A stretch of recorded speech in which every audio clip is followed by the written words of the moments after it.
The tradition in baseball for opening days is unmatched. It was magic. How about the rumors of the Pirates finalizing a 9-year, $140 million deal with Connor Griffin, which is the largest ever for a player that has 0 service time? NHL Fight of the Week, Jay. Now that we've talked about this, they're showing up on my phone. Yeah, I don't know if it's artificial intelligence. They're listening to us. It's unbelievable, isn't it? It's crazy. Welcome to this edition of Larry and the Big Man. That is two-time Stanley Cup champion and Sportsnet hockey analyst Jay Caulfield. I'm Larry Richard from the Big K Morning Show, KDK Radio. And this is Dave Ricchini, who's a special person, and we'll tell you why, above and beyond just being special. We all have to agree with Dave. We want to thank One Team Media and Brian Hess, Mark Connington, and Ryan Jorgen for helping produce each and every episode, and from Odyssey Pittsburgh, Michael Spacciapoli. Also, Dave Rourke, the Rourke Automotive Group, and Tom Grills with Henderson Brothers for being title sponsors for our podcast. We really appreciate it. And there would be a big check presentation for Dave Ricchini because he survived in his pool. He's our national championship winner, and you will get the $2 million in the Rolls Royce at some point. Well, Larry, if you had won, there would have been a check. Because it's Dave? No, because he's... It's an IOU. Just reuse the check from last year, Jay. It seems like every year I win. So See you go. There you go. That's why. No, Dave, congratulations. You did have I don't know. It's kind of anticlimactic with everybody getting blown up and how it's playing out. But I will say, so you have Dave Ricchini, number one in our pool. Tim McConnell, number 2. Number 3 was our buddy Jim Sheehan out in Philly, Stock. Good buddies with Talk and I and all that kind of stuff. We bring him in every year. Cole Hamels and our own Brian Hess from One Team Media. Okay. We're tied for 4th, so they split that money at the end. And it was a nice little pot with the 22 guys that we had going. And didn't Brian have a handful of money not a couple of months ago? He did. He did. Well, listen, all that needed to happen was Arizona at least get one more round, and that all those numbers would have flipped. But they got blown out, and it wasn't even close. And then the guys who had Duke kind of crawled back up, right? Yeah. Who was first again? I missed that. My buddy Dave Ricchini. So I've had to deal with this for like a long time now. Dave, anytime we include Dave, just because is he's there a good guy. Is there a Masters pool that I could jump into? We will do a Masters. How about we're just going to do that? How about we do a Masters pool just to get it going, Larry? You got to hurry. Well, I know. Well, we'll get something set up. We'll get something set up so we can report at the end of we'll come up with some way to do it. All right. Well, Dave, good Congrats. for you. Thank you, guys. He's feeling it. Speaking of the Masters, he's got his Titleist cap on. But before we talk about anything else, let's talk about the National Hockey League. There's news, but those Penguins, Jay, you've witnessed. Yeah. When is the last time? And I tried to find out that a team played back-to-back against the same team in their own building. COVID. That was it. COVID. It was almost, that's right, it was really an odd setup, and Florida's so banged up. And look, I think the one thing about this team is they keep that all in perspective. They took care of a team that they should have, right? There's 11 guys out of the lineup for Florida. I think it was 11, right? So that doesn't matter. You still they beat a couple teams before they came into Pittsburgh. So listen, the Pens for me, and I've been saying this now, we've been saying it on our podcast here for a number of months. I personally feel the Penguins are like a top 5 team in the league. And if they get the goaltending, their depth, the 4 lines that they have, and we'll get into it deeper, but the 4 lines, they roll them. They can roll them any which way they can. They all produce. And then you've got guys that are their special teams are top. They're top. They climbed and sank a little bit. I think 3rd and 7th in the league on power play and penalty kill. When you get those numbers, and if you just get your solid goaltending, right, the Penguins are a tough out. They're difficult to play against in all 3 zones. And I say that because even if the team gets into the offensive zone, the Penguins make it very difficult. They're aggressive. They're on top of it. They take lanes away. Great sticks. They frustrate the skilled, highly skilled teams. They're fun to watch. Yeah. Skinner, though. Yeah, tough. He's out for. Yeah, we didn't say how long. No, I know. They don't know that. We're not sure what that's about. Maybe we'll hear more in the coming week. Shelov's had a good outing coming back after the one on Saturday. Has another good one on Sunday. That they know they've got youth in net in the minors, and sometimes there's a silver lining to whatever it might be, but it's going to cause let's see how it plays out. This week is a big week for that. With the 4 games remaining, and I hope Skinner, I think Skinner will be back hopefully in time as they run out of the season. But I'm telling you, though, guys, honestly, there's a certain buzz about certain teams, and you can feel it. And there's something with this team. And again, we've had a chance to talk about it every week, but I do find it very special and very unique. That Kyle Dubas, truly, we talk about Dan Muse should be coach of the year. Kyle Dubas should be the general manager, or the title when they give executive of the year, without a doubt, in my opinion, with what he's done and what he's accomplished over the stretch. Even the Soderblom move, we talked about that, how they didn't do much at the trade deadline. Now he's filling in on the 4th line, and 4 goals already for them? Those guys are fun and he's tough to play against. And they make plays. Yeah, I think the thing is wild. I mean, think about Blake Lizotte. And I'll say this, too. When you look at special teams, and we'll get into the injuries and how Soderblom became a part of this, Lizotte gets hurt on the 4th. He's a 4th-line center. And you don't replace what he does. He's his skill set is different. His quickness, his speed on the pucks, and relentless. So they'll welcome him back. But when they had that happen, they bring in Soderblom from Detroit, and they put him in that left wing slot, moved Duran in the middle, and they've been really good. And Soderblom brings a different element, right? So size, he's strong in the forecheck. I think every game he's gotten more aggressive and more aggressive. 6'8", 250 pounds, and a guy that can handle the puck and skate and do a lot of things. It's pretty big. So I think what happened on the special teams, I think the Pens were top 5 in both categories. But you lose Lizotte, the penalty kill suffers a little bit just because they're out of sync and trying to put pieces together. The power play, because of the suspensions and the injuries, you have suspensions to Rust and Malkin, injury to Crosby, it's going to falter a little bit. Now they're coming back. The addition of Soderblom, it's again pretty wild. And that's on the Kyle Dubas thing again. I didn't see him play like that. I watched him in Detroit. I didn't notice him. The Penguins are giving him a really good look. Before we get into the milestones, let's talk about some NHL news. Yeah. How about again now? There was the rage you were talking about. It was Tortorella, Vegas firing Cassidy late in the year, like really late, like a week and a half ago. And they bring in Tortorella. Well, the Islanders, who looked awful, with 4 games to go in the regular season, they fire Patrick Roy and bring in Peter DeBoer. This is one time I will say, I think this is going to be a good move for the Islanders. They needed something because I watched the Penguins play them, and they had no life. I mean, not everybody, but majority of the team. They didn't have a spark of a team that's going to make it. And if they did make it, you were hoping the Penguins would face them because they had no juice. No jam in their game, nothing. There was no identity. And so I'm not surprised at that. But 4 games to go. I would bet you, Dave, maybe if you find that out. I can't remember a later firing in an NHL season than this one right here. With 4 games left. They are saying that Tortorella is going to be coaching through the playoffs. They expect DeBoer to be there next year, too. Yeah. That's part of the deal. But it's crazy. I mean, he had success in Dallas. Just couldn't win the big game. 3 straight Western Conference Finals with the Stars. Then he gets let go. So, but that's when we talked last week about the NHL, how you can make a coaching move late in the season. Well, they keep challenging. And now 4 games to go is pretty crazy. So, yeah, David, we have talked about this for years. It's so true. When I look at it, you've talked about the coaching moves, and we saw Bonus come into Columbus, and a much senior. What a spark he brought them, and how they went on and put themselves in contention. And we talked about this last weekend. I talked about it with the players when we were in town with all the guys from Mario's camp.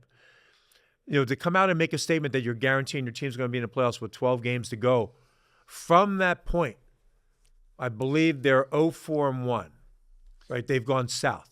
The one time you couldn't afford, no team couldn't afford. You say you don't. It really hurts you if you lose 2 in a row, maybe 3. You're in trouble.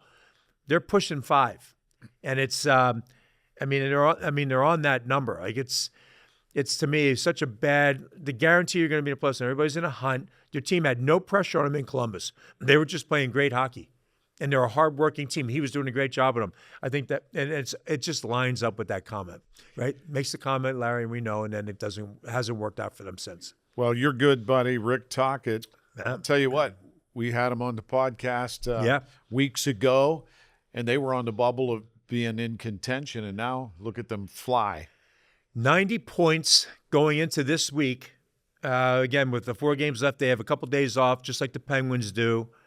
I mean, they've claimed the 3rd spot in the Metro right now. Penguins are in 2nd, and it's a battle. The 4 games, and it's tough. The stretch for each team is, they're all tough.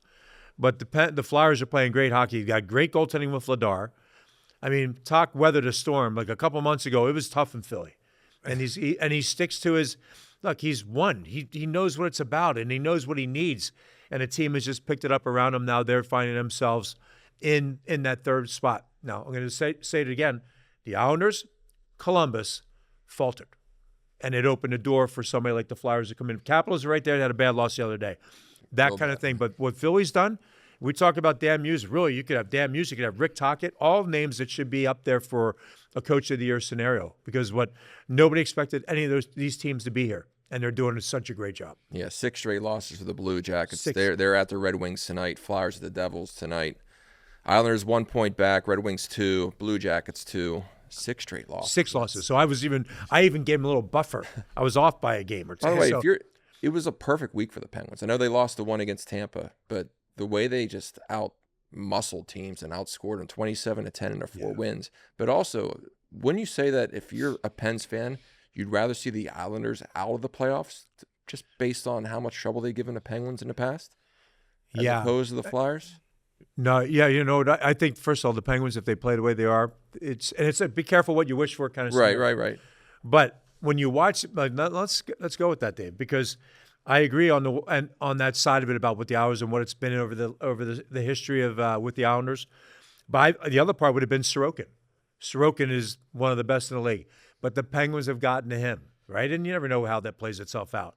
But when I watched the Islanders before this firing, you could say, I think even at the time we're looking, they're not even going to make. They won't even make it. I think I said, whoever doesn't claim third place, they won't even get a wild card spot. If they don't get third, they're not going to make the playoffs. And they were so flat. So to your point now, I wonder what they're going to look like, Dave. And it would be a tough out. I think you got to watch whoever has the best goaltender. Really something you got to be careful for, and Sorokin is that for the Islanders. So you're right on that. All right, let's talk about some of the milestones for the Penguins and the proliferation of scoring. Dave? I point to Evgeny Malkin on Saturday. Moves over from center to the forward, gets his 14th career hat trick, 1400th career point. I like watching the post-game sound. His son's beside him. It's just, I love seeing that stuff. And, he's been a difference maker this year. People wondered, he's got the contract up after this year. What's going to happen? How is he going to play? But, I think the move over to forward, wing, he's finally accepting it. Gave him new life. It is. And he's a weapon again. Yeah, and they've even jumbled the lineup. Even the lines. I thought Novak and Chinikov were outstanding together. Right, and I agree. To make a move from the middle to the wing, it's different. Your wall play, but you're not going. They're not expecting him to be the guy that's down deep. So there's a plus to that, and he's thriving in it. I find it. I still found the lineup that they used a couple weeks ago before that, I said, with Novak in the middle between Chinikov and Malkin was a great line, and Raquel back up with Crosby. But they've moved Chinikov up with Crosby. Look, they got so many different ways they could go with it, and it's a great thing. And I think they're trying all these scenarios to see what they have, but they're winning. Now, again, and they're doing it handily. So, and Dave, the numbers you talked about and what we're going to see with Malkin, you can go back to the idea of the milestones, but 1,400 points, yeah. And what a point per game season for Malkin, point per game season. Other one for Sid. It seems like that's every single year. Yeah, every game Sid plays, he's just chipping away at all kind of different. He's breaking milestones. his own records now. Yeah, because that one, the per game, played, point per game or better. He set it at 20. Now he's at 21. I find it. I find it. Look, and there's a testament to the. It's the work ethic, it's the drive, certainly the skill set to be able to do that. But I think when you can play the game that long, and we all would love to play the game and have your skill set still be what it is. He might say different. This doesn't feel the same, but the fact of the matter is when he's out on the ice and the goalie scored the other day, to kind of separate again the second game against Florida Panthers. Great shot, great release. It's amazing what he's done. He's also climbed, Dave, 7th all-time in the NHL points race or leads, NHL history, which is unbelievable to me. And by the way, Raquel, 5th or the longest goal streak, 5 games, and point streak at 8 games. So he's up there too. So, and then you got, Larry, I think you go with the team. I think what's making it kind of special, and then it's always the luck of the draw. I don't see this team. They haven't been in the playoffs a while, haven't won a series in 6-7 years, whatever the number is. They're not going to want to let this slip away from them. So I expect them to give that The effort. only kryptonite might be Carolina for some reason. Yeah. I agree with that. No, I agree. Now, if I think it's Carolina and Tampa. Now, I'm saying first round, second round is how it plays itself out. You got to watch. You got Boston as number one wild card. If Ottawa gets in that wild card spot, they could be tough if they get healthy, get their health back. They could surprise somebody like Carolina or Tampa. You just don't know.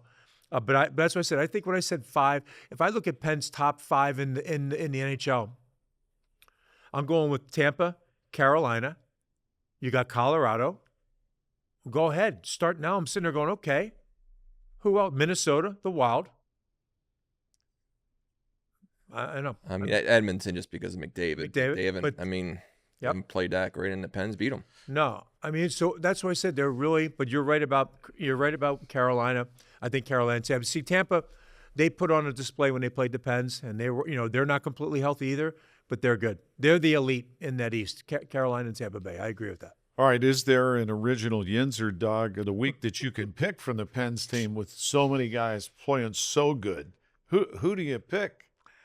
Look, I'm going to go just off of Dave's notes that he rattled off to us. There are so many guys you could pick, but I got to go with Raquel. I'm going to go with Raquel with the run that he's on. Right inside this stretch this week, I'm going to go with Rickard Raquel, and I think it's great because the guy plays the same way every night, and now the puck's going in for him. He had opportunities; they weren't going in.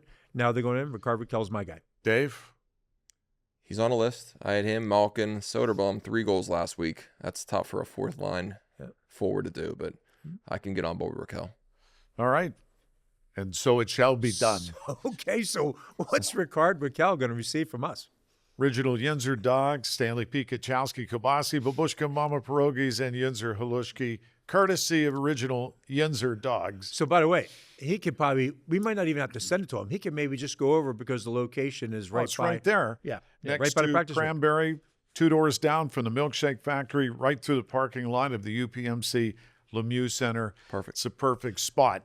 So we'll roll the red carpet, we'll open the door, roll the red carpet out for him, and he can just stroll right in. Or we'll probably have somebody walk the package out. Stay tuned, though. We have an announcement about someone we delivered a whole tailgate package to up north. Uh-oh. Oh, yeah. I have a guess. We'll just leave it at that for the moment. NHL Fight of the Week. Jay, now that we've talked about this, they're showing up on my phone. Yeah. I don't know if it's artificial intelligence. They're listening to us. It's unbelievable, isn't that? It's crazy. Look, there are a number of them through the week.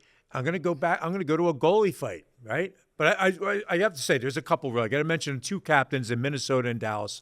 Lowry for Winnipeg, and it's Winnipeg and Dallas. Lowry out there and Jamie Benn in Dallas. And they went at it with 2 captains, it's pretty good when you see that. I put both in that heavyweight category. Larry's been around. So that was one. But the one that we're all going to look at, it's the goalie fight. So you got Shesterkin in New York and Markstrom in New Jersey, and they went at it. And I think just the idea that happened, and it's happening with, Dave, I'm not sure how many in the year, but that it's happening with more regularity, kind of entertaining. Now the goalies, it's kind of a badge of honor to get into one fight now. It is. I think you need to do that. I think if you see something from the other end and you know that your opposition, the opposing goalie gets involved in something that he sees attacking one of your players, they're going to have to get involved. Yeah, I think it was good. So Shesterkin got the better of Markstrom. That's my NHL Fight of the Week because it's entertainment, especially on Broadway at Madison Square Garden. It was an entertainment part to it. Third major fight. Yeah, between goalies, they're saying this year. Yeah, very good. That might be good. Yeah, I think you've noted the other 2 in other fights of the weeks. Yeah.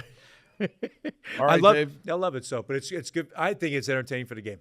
You're a producer, baseball. You produce hockey. Could there have been a better script for the Pittsburgh Pirates opening day? No. With Thursday culminating in the announcement that Connor Griffin's coming up, first at bat, RBI double. The weather was summer-like. The tradition in baseball for opening days is unmatched. It was magic. How about the rumors of the Pirates finalizing a 9-year, $140 million deal with Connor Griffin, which is the largest ever for a player that has 0 service time. So think about that for one. Well, I did ask Pirates president Travis Williams on my radio show Friday morning, 8 o'clock. I, said the report came from ESPN. Of course, well, Larry, we don't talk about contracts with players, and players shouldn't talk about their contracts. So we don't know exactly, but you have to believe It's out there. Something's in the works. And based on the fan reaction to see this young guy, look, he turns 20 in a couple of weeks. He's married already. Sorry, ladies, if you were thinking, he's a prospect. But he seems so mature, like an old soul on the field. Doesn't look like a 19-year-old. No. I mean, he looks like he's been playing in the majors for 5-10 years already. It was just, the environment down there, Don Kelly said it's the best environment he's seen at PNC Park. That was electric. And they win. They sweep the Orioles over the weekend. Plus, just the way they're playing. They're at the top of the NL Central, or just behind the Brewers. O'Neal Cruz, I think. After how they started off the year in New York, where he had those misplays in the outfield, then he comes alive and he's starting to hit left-handed pitching. The reports come out about him hiring a left-handed pitcher in the Dominican in the offseason to improve that. Oh, by the way, this year, 7 for 11, 3 home runs, 6 RBIs. He had 1 home run, 11 hits total off lefty. So let me ask you a question. So you take the fielding, let's just say, but you have somebody that can produce at the plate like that, and it's a little bit in the outfield. You have the good, the bad. You still keep that in a lot. You still can't walk away from the numbers that you're talking about. I would say if you look at their lineup, the most important players, Paul Skeens, just because he's been there, done that. Connor Griffin, because of the potential, offense, defense, and the fact he plays shortstop. O'Neal Cruz is the third most important player for them. If he can do anything close to this, it's going to propel them to a playoff. I got one other question. Think about this. You're Connor Griffin, and you say you sign a 9-year deal. At what number? 9 years, 140. Okay, 140. You think where this game is going? Could end up being one of the greatest moves in my opinion. Not on top of what it meant for him to come to opening day here and what it means for the Pirate fans and the Pirates in general. But you take that number and you go over 9 years, and let's say he's a guy that produces even close to what they project. It's a bargain. What do you think? Yeah. Well, the way MLB, though, is, don't forget, the first couple years, they basically say you're going to make this amount this year. Like Paul Skeens is making, just probably over $1 million. I don't know the exact numbers, but it's weird how they can designate, okay, you're making it this year. And then once you get to arbitration, that's where you can start making more money. This buys out 2 years of free agency, which is key for them. So 2 years of free agency. So once the contract comes out, I'm guessing it's going to be backloaded. Yeah. Because Roman Anthony in Boston signed for $130 million. That's a big market team. Same kind of prospect as Connor Griffin. So it's based on he's going to get a lot more money up front than he would in the first 3-4 years. Uh-huh. But on the back end, it's rewarding them. Yeah, he's still going to, trust me, think about it, 9 years, he's going to be 27, 28. He's still going to have a chance to make situation where he went off and then. It's a fine line. No, it's a fine line between agent and player. And then the organization. I'm saying the Pirates, if you look at what they just went through and what they did, what a win. And then somewhere, I'm not saying Connor Griffin's going to be that way, but somewhere the agent's going to go, well, we need to renegotiate. We need, you know how that goes. I'm just telling you how it goes. Because the number, okay, give me a veteran player right now in Major League Baseball at shortstop, a big-time player. In the meantime, keep in mind, gentlemen, next year there might not be a game played in Major League Baseball. Oh, that part's There's a huge question mark. So all that goes on hold, though. Everybody's on hold on the whole. So everybody. Yeah. So Francisco Lindor, the Mets, $32 million. Corey Seager, the Rangers, $31 million. Dansby Swanson, the Cubs, $28 million. It goes down from there. Okay, so 30-some million. Okay. All right. That's what I'm getting at. Here's our lightning round. Big Man Blitz. What possibly? You know what could go wrong? I don't have a big man blitz this week. How about that? That's I'm going to say there's. Oh no, my big man blitz is how not entertaining March Madness is right now. How about that? How about I go that route? He mentioned this. He's sour on the entertainment. Not only did my team, when Arizona went out, I was still in the money. If Arizona just won one more round, okay, then I'm out of it. But it's not that. It's just the entertainment. I'm telling you what's doing it. It's the NIL money probably. It's to blame. I'm going to go right back at that. I was going to say I have no big man blitz as far as look at our local sports teams. Look what they're doing. It can't be a better time. And they're going to have the draft and everything. So I have no big man blitz on that side, but I am going to lean on the one I just said about March Madness and not good enough. It wasn't entertaining enough. I'll bet you the value. I wonder what the ratings are for what those games are. All this needs to go with it. I think NIL money is a major part of it. Even Gannon up in Erie, NCAA Division II champions. Yeah, congrats to the Knights. Sure. Well, that's Division II let's talk about national champs. Yeah. All right, the Masters, a tradition unlike any other at Augusta. Pick a couple of names that we will expect to hear on Sunday afternoon. Dave. Good. Well, I want to see how Rory does after winning last year. Finishes the Grand Slam, no longer the pressure of trying to win that fourth and final major. So I think he's going to be one to watch. Scotty hasn't played since mid-March. Just had their second child, another boy. So has only won once this year on tour, the Sony Open back in January. So how's he going to come out? Bryson, I'm a Bryson fan. I wish he would come from the LIV back to the PGA Tour, but he's won the last 2 events on LIV. Dave's swing is close to Bryson's swing. Very, very no. Except 100 yards shorter. Like we laugh. Mary and I will talk about it. There's no real hinge in Dave's swing. Every time I swing around, Mary goes, "Oh, no wrist, no wrist." That's a great. We saw it. Well, that's how you get all that extra, right? Hockey, you got to snap the wrist at the end. Gordie Howe. I think you do it going through, but not when he goes back. He has no. Gordie Howe. That's right. He actually did. We were skating when we played against the Hollywood All-Stars. Yeah. Gordie Howe, Mario were in uniform for the other team, and it was warm-ups, and he's looking at all the names in the back, and he sees my name, and he's I don't know, this Richer guy or whatever. And he sees me, he goes, hey, snap your wrist when you do that, slap shot. So Ski, our goalie, at the next practice, he goes, Richer, what'd you do with it? You haven't shot that hard ever. I go, Gordie told me how to snap my wrist. Anyway. So. See, Larry's very coachable. Joey Mullen only had to tell him one time, put your stick down. Put your stick on the ice. I'll bounce it off of you. So, all right, off topic.